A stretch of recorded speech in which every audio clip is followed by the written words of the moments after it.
What is going on, everybody? It is back at you with another video, and today we are going to be doing my stock report for weeks 12 and 13 of college football. Of course, this is for the NFL draft. This is based off of my big board, so no cute little big board on the bottom because of the fact that, you guys are going to be seeing exactly the big movements here on these slides. Of course, if you guys are new, feel free to like, comment, subscribe, join the community. I don't usually wear a tank top, but honestly, this is my lowest viewed series, and I just want to get this good content out to you guys before I go to the gym, before I go to school as well. So, yes, show some love. Would love for you guys to join the community. Again, you guys haven't joined the Discord. You guys are losing out. It's perfectly free. Like, other YouTubers charge for it. I don't.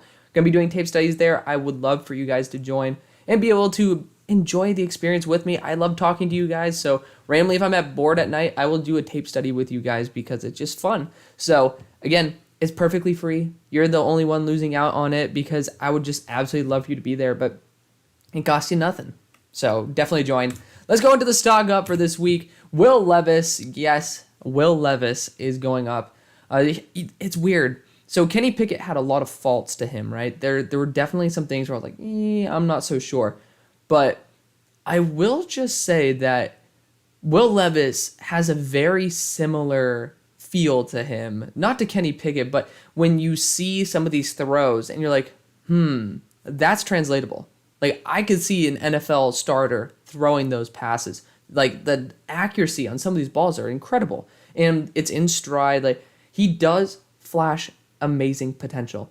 A lot of times he does have some very head-scratching decisions. That's why I'm not raising him that high. Again, it's a high-value position. I'm still keeping at 31. And he's also older, but he has a great mentality. I do think if I'm going to put a comp on him, it's Carson Wentz with leadership. And y'all already know, this is a new part of it. I'm adding in the weight as well as my dream fit for the guy just because, honestly, I think it's a little bit more fun than just having their name and their college and the rank movement. Like, let me know what you guys think of the graphics. Obviously changed them for this one with you guys on Discord. Again, y'all can take part in this too. I like to be able to have you guys be a part of it because I am making the content for y'all. But yeah, New York Giants with Frank Reich as like an OC, or Frank Reich, excuse me. New York with Dable or Frank Reich. Those are the two guys that I think would be able to maximize Will Levis's potential. You do see the potential, and you do see those flashes, and I think that the mistakes are arguably more fixable than CJ Stroud, who we'll talk about very soon. But next, we got Blake Freeland. He has been playing out of his mind this year. Very low pressure is allowed. I love that overall. He's better than Brady Christensen. This is an old photo of him back when he was really skinny.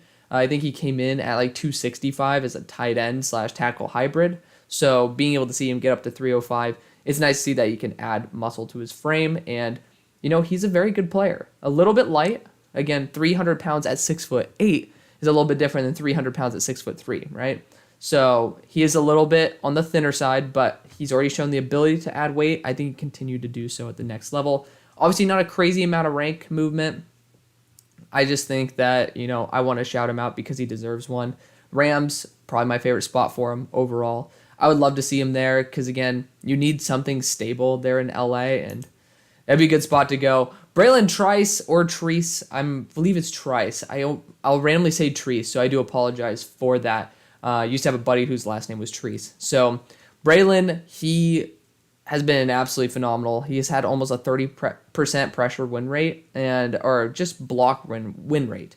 And that's incredible. Like, when you're winning 30% of the matchups, that means that you're generating at least, you might not even generate a pressure that is recorded, but you're generating pressure. They know if the guard or the tackle can't block you, doesn't matter if you're actually causing a legitimate pressure, you're in the back of the quarterback's mind. You are playing a factor every single play. It's why I just featured him in my most recent 2024 mock, which I dropped today while I'm recording this. So feel free to check that out. I think that a team like Seattle would be a great fit for him, staying up north. At 270 pounds, he can kick inside or be on the outside, and that's what I really like. He doesn't look 270, but he moves like he's 250, and that's incredible. I love seeing a guy he's able to be more mobile than what his size and his measurables suggest. Hadn't scouted him yet. It's not like he was on UDFA and then became 68 on my board.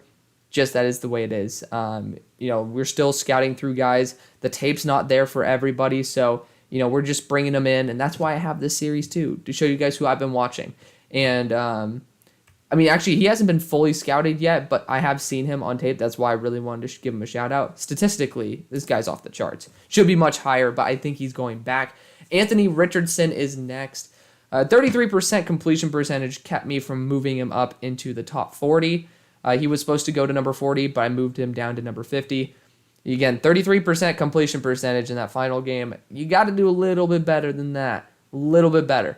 But he still is a phenomenal player. He still has a cannon of an arm. You guys see it. He can put the ball on a rope and just put it on a dime on a rope. 35, 40, 50 yards downfield. He has an incredible arm. And I think, again, a guy like Dable, who's used to managing those quarterbacks that have those accuracy concerns, definitely would be a perfect spot for him to go.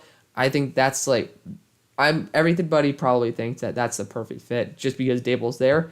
And I totally agree. He's an amazing player. And if he's in the right situation, I think he's 100% going to be a first round pick. But you got to be able to check those mental errors that are a little bit more concerning than the other quarterbacks in the class. McGuire moved up from 4 to 2. Yes, everybody's going off on me in the comments section for how much I love this guy. And for you guys who are concerned with my grading scale and basically my love for Isaiah McGuire, you're like, I don't always see it.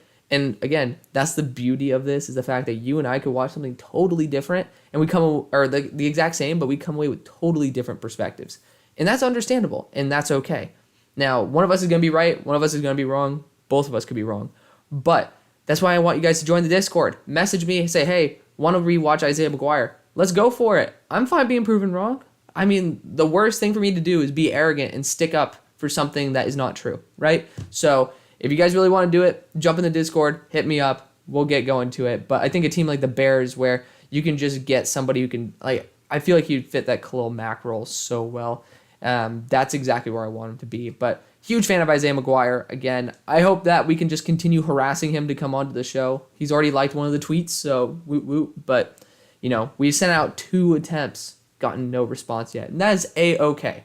Next, you got Trey Benson. This guy, I don't know if he's going to be coming out. But he is not 6'4", 236. I do apologize for that. Do not worry. If he were that size, holy shit, he'd be probably in my top 5. But I believe he's sub 6 foot. Regardless, we'll look it up later. But Trey Benson has been an absolute star. I think that, he has 77 missed tackles on something like 130 attempts. Ridiculous. And you watch him play. That's the thing. Statistics are usually a reference to how they play, and sometimes it's bad tackling, but Trey Benson should be higher than 63. I am holding back how much I really like this guy for him to be there at 63. BJ Ojulari is next. Rewatched him. He looks phenomenal. Added another 5 pounds as well. Big fan of what he's been doing there. Had a little bit of a rough week last week, but again, players have bad weeks, and that is okay. It's how you play, and he plays with a lot of tenacity, and I love it. Big fan of BJ Ojulari. Darrell Shami moving up slightly as well. Wanted to give him a little bit of a shout out because he's been getting a lot of negative press. He's a very athletic guy, and I think that he deserves a lot of props for what he does, and no one's really talking about him. So we're talking about Isaiah Foskey as 6'4", 260 pounds, and getting pressures, getting sacks. It's like, okay, cool. I think Darrell Shami's better. I think they have the exact same exact same size. I think they should be drafted relatively around the same spot. I think Shami is better, but Shami is valued at multiple rounds below Foskey. So I think if you're able to nab pretty much Foskey's equivalent, if not superior, at a different round, it's definitely something to know. I think the Cardinals, the Falcons would be an excellent fit for him. Obviously, being that speed edge rusher, especially with that size, you can do whatever you want with him. But again, big fan of Maryland in general with their defenders. You guys can tell. But we got a big ass watch list here. Okay, y'all are seeing it this way. We have a big ass watch list here. So we'll start on the left. Lonnie Phelps, been a big fan of this guy. So last year out of Miami, Ohio, I think there was a different edge rusher that came out. It was Dominique Robinson, I think. And I remember telling Brosh, I was like, dude, this other guy, Lonnie Phelps, is a beast. Transferred to UK. He's been going off. He's been a star. Big fan of him. Have not watched him yet, so I cannot put him into the rankings just yet. Javon Foster, he's starting to improve as well. Again, I want him to be able to stop that inside spin move that has gotten him 3 times this year, 3 times at least. So hoping that he is able to learn from that. I think he will be able to. I don't like the fact that I haven't seen him personally tweak it, but with the NFL and being able to be around NFL coaches, I think he has a chance. Zach Harrison, he didn't move up very much, but he still does flash some incredible ability. He's going to test out of his mind. You know, I saw that 85-yard touchdown from Edwards, and, you know, Zach Harrison, if you watch it closely, he was pretty much stride for stride with that guy. If you see it, he was not close to him, but he stayed in the exact spot reference-wise on the camera frame. So, really good player. Devon Witherspoon, gotta love him. Waiting for all 22 to be able to watch him. You know, Jared Wayne, been a fan of this guy from week 1, man. Pre-week 1. I had him on my watch list starting out the year. I was a big fan of Jared Wayne. I mean, it's not Nia Smith, excuse me. Devon A-Chain. Y'all know my love for him. I've been a huge fan of Devon A-Chain since the beginning as well. You know, I knew that potential was there, and he's reaching that potential. It's incredible. He's going to be a star in the NFL. Then we got the next, like everybody talks about Rome Odunze as like the stud Washington receiver. I think Jalen McMillan's better. I'm a huge fan of Jalen McMillan. So RIP to the graphic where half his body's chopped off, but that is A-okay. That guy's been absolutely incredible. People are talking about Rome Odunze. I seriously think Jalen McMillan's better, and he's going to get definitely a full scouting report very soon. Just again, I'm really dying for more All-22 because I'm not going to base my hard opinion based off of tape that doesn't show you the full route. Then Christian Gonzalez, I've been a huge fan of him since the beginning. He's been at number 10, might be even moving up further. So, stock downtime. CJ Stroud, moved him from 15 to 27. It's not that big of a drop. He had a pretty damn good game, versus Michigan. Honestly, I watched the entire thing, and Do a Barrel Roll has it up on his YouTube channel. I used to shout him out a little bit more. He's been slightly down on the content in terms of the amount of games he's posting, and sometimes he's only posting half of a game, which is weird. But when he does post the full one, you know, this was one of them, so I'm happy for that. And I got to watch every snap of CJ that game. He did a good job, but here's the thing. His mistakes are, it feels very Carson Wentzy in the fact that his mistakes are team crippling at the next level. So he throws a slant into triple coverage. Like, there's 3 guys there. That should be a pick 6. Down in the red zone, he forces a short out route, which, again, could be a pick 6. There's just a lot of these forced throws that I do not understand. I don't think the interceptions were entirely his fault. You know, you can tone back the pass a little bit for Kate Stover. You should have been able to make that pass. Just naturally, CJ should have been able to make that pass. If you're going to be an elite level, if you're going to be a top 5 pick, like we're saying he probably will be, he needs to refine his passing. But those high-end plays are ridiculous. That corner route to Marvin Harrison, y'all watch the game, you know exactly what I'm talking about.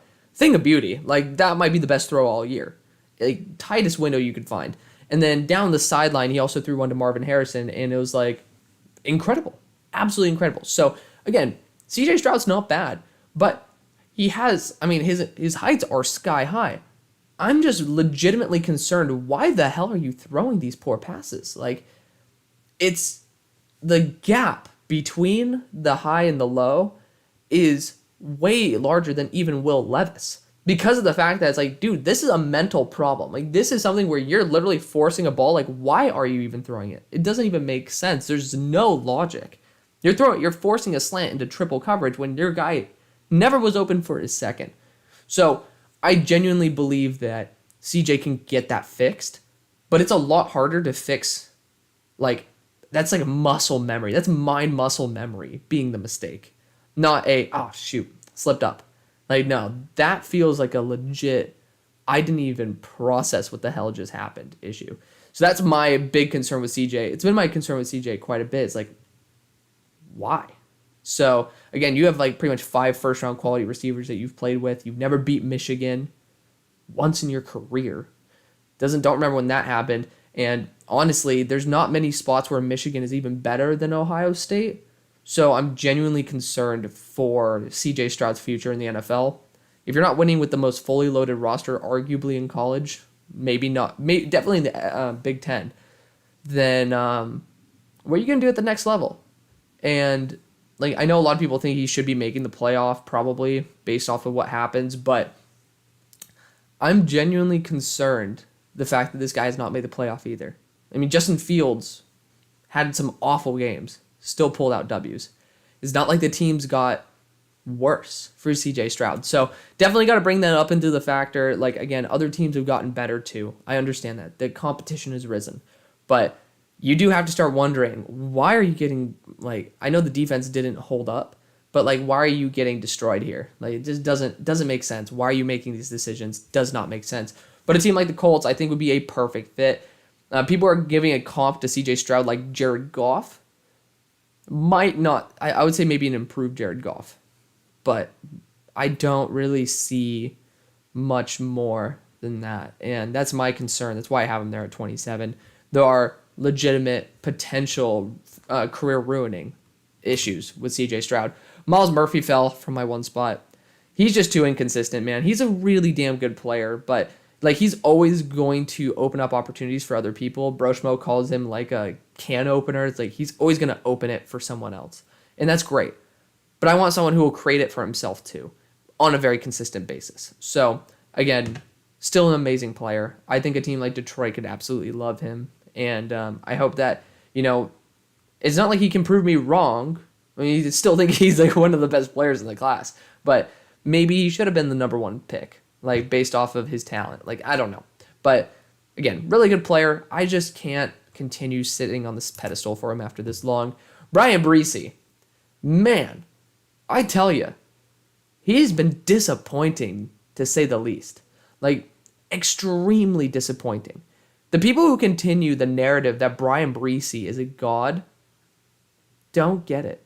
I don't. And that's even some of my personal friends. Broshmo keeps him in the top 15 of his drafts. I do not understand it remotely. You see some of these reps, it's like, oh, wow, that's very nice. Like, oh, beautiful technique right there. But then there's like 3/4 of the reps where you're just like, are you trying on that play? Why are you doing that? Why did you just get totally taken out of the play? It's legitimately concerning because this guy is supposed to be an athletic phenom at 6'5", 300 with long-ass arms. Former number one player, I believe, in his class. And just doesn't always show up on the field. And he's had injury issues. He's only, I think, had 16 pressures on the year. And we're forgetting guys like Jerzon Newton who are putting up 6 pressures a game. And I know pressures aren't everything. But when you see the impact that even a guy like Jerzon, who I don't even have as a top 32 player, top 40 player, versus Bryan Bresee, it's exponentially different. And I understand that, again, production is zero when you get to the NFL. It's how you play. But how he plays doesn't seem to be that translatable either. And I feel weird being this low on him and Foskey. Like, nobody really seems to be that low on him. And I do know that Julian, resident fan of the show, is also low on Bresee. But, man, it's weird. It is really weird how you can have this guy in the top 6. Like, usually you can see. And there are some times where it's like, okay, I can kind of see. But usually you can see. It's like, okay, you know what? Rather than 6, I'll have him in like 40. No. So, very concerning. Robert Scott moved down a little bit more. Just he's been allowing pressures all year long. I don't think there's been a game where he hasn't allowed a pressure. But he does have some really dominant reps, so I do still have faith that he can actually lock it down. And then on watch, to end this off, John Michael Schmitz, he's sitting there at like 41. He's had some games where he struggled a little bit. Will McDonald's sitting there at 17, and he just hasn't performed like the top 20 player that I think he is. And that's okay. He still might be, but until he becomes more consistent, it might be a little bit tough to do that. Felix, he randomly struggles against non-NFL level tackles, but then balls out versus high caliber NFL level tackles. Don't get that one. And then Cam Ward, who's getting a lot of hype. I don't get this. Because I'm a huge proponent for Cam Ward, but he's getting like now too hyped. It's like almost people like are trying to overhype him. And even one of my personal friends, Cam, who's a big Falcons reporter on Twitter, he's like going off saying he's the number 2 quarterback for him or something like that. I'm like, ooh, or number 3. And I'm just like, really? Like, what do you see? The mistakes are blatant. It's obvious that he took a major step up in competition and needs to adjust a little bit more. He's still a very talented quarterback. I'm not saying that's the case, but I mean, come on. He needs to return, for one. And then number 2, he feels like almost a worse version of Malik Willis. And I liked Malik. Y'all know I liked Malik. So I just don't get it. I don't. So that's going to be the video. That's where I'm going to wrap this up. Let me know what you guys think. Who should have been on stock up, stock down? Did I move a guy too far up, too far down? I feel like Will Levis is going to get a lot of comments for that. But thank you guys so much for watching and supporting me as always. See you on the far side. Peace.